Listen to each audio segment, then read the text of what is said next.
પૂર્વ ધારાસભ્ય અમરીશ ડેર અને લોક સાહિત્યકાર માયાભાઈ આહિરને લઈ મોટા સમાચાર મળી રહ્યા છે.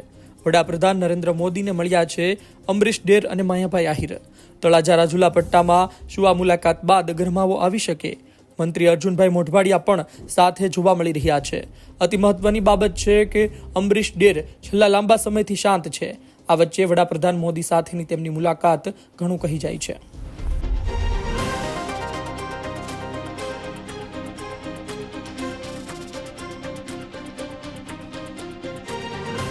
નમસ્કાર મિત્રો, રાજુલાના પૂર્વ ધારાસભ્ય અમરીશભાઈ ડેર અને લોક સાહિત્યકાર માયાભાઈ આહિર અચાનક વડાપ્રધાન મોદીને કેમ મળ્યા તો ખરી, પરંતુ શું વાત કરવામાં આવી? શું આની અસર અને પડઘા આવનાર દિવસોમાં તળાજા અને રાજુલાના વિસ્તારમાં પડી શકે છે? વિસ્તારથી વાત કરું. ગુજરાતમાં કોંગ્રેસનો એક ચહેરો ભયંકર આક્રમક હતો, ભયંકર લડાઈ આપતો હતો. નામ હતું અમરીશ ડેર. 2017માં જીત્યા બાદ તેનો જે ગ્રાફ છે ઉપર જઈ રહ્યો હતો. 2022 આવતા વિધાનસભા ચૂંટણીમાં ફરી તેઓ લડ્યા. કોંગ્રેસનો સિમ્બલ હતો, પરંતુ આ વખતે જીતવામાં સફળતા ન મળી. હીરાભાઈ સોલંકી સામે તેમની હાર થઈ અને ત્યારબાદ તેઓ વંડી ટપી ગયા, ભારતીય જનતા પાર્ટીમાં જોડાઈ ગયા. સવાલ એ હતો કે અમરીશભાઈ ડેરે શું ભૂલ કરી છે?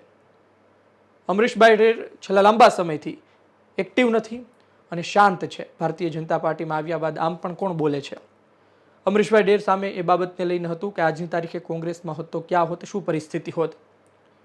લોકસભા 2024ની ચૂંટણી સમયે પણ તેમની ચર્ચા શરૂ થઈ હતી અને રાજુલા વિધાનસભાને લઈને પણ ભૂતકાળમાં ચર્ચાઓ શરૂ થઈ હતી કે એ પાછી ખાલી થઈ રહી છે. હીરાભાઈ લોકસભા લડી રહ્યા છે, અમરીશભાઈ ડેર લડશે, આવી ચર્ચાઓ ચાલી હતી લોકસભા ચૂંટણી સમયે.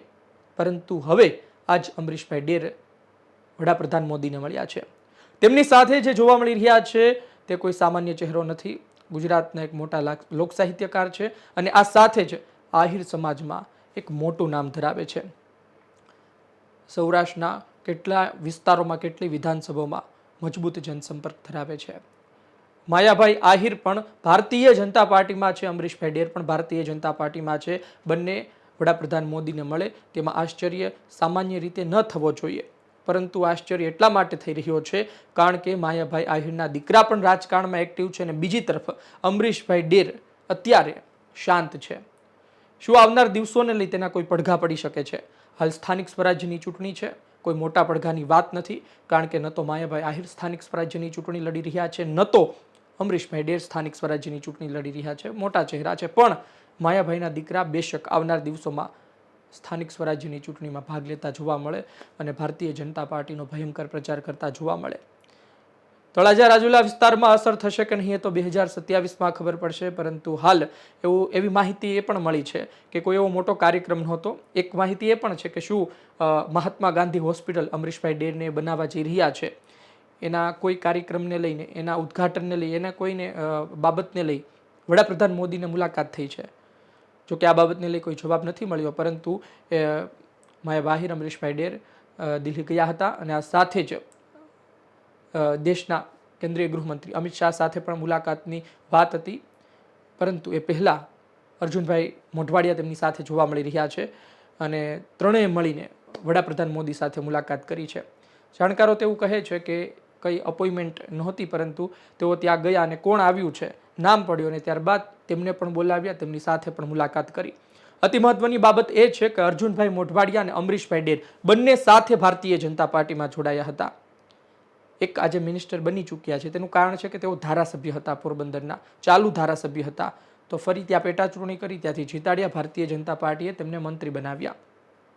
અમરીશભાઈ ડેર માટે જગ્યા શોધી રહી હતી ભારતીય જનતા પાર્ટી, પરંતુ તેમાં સફળતા નથી મળી. જોઈએ આવનાર દિવસમાં શું થાય છે.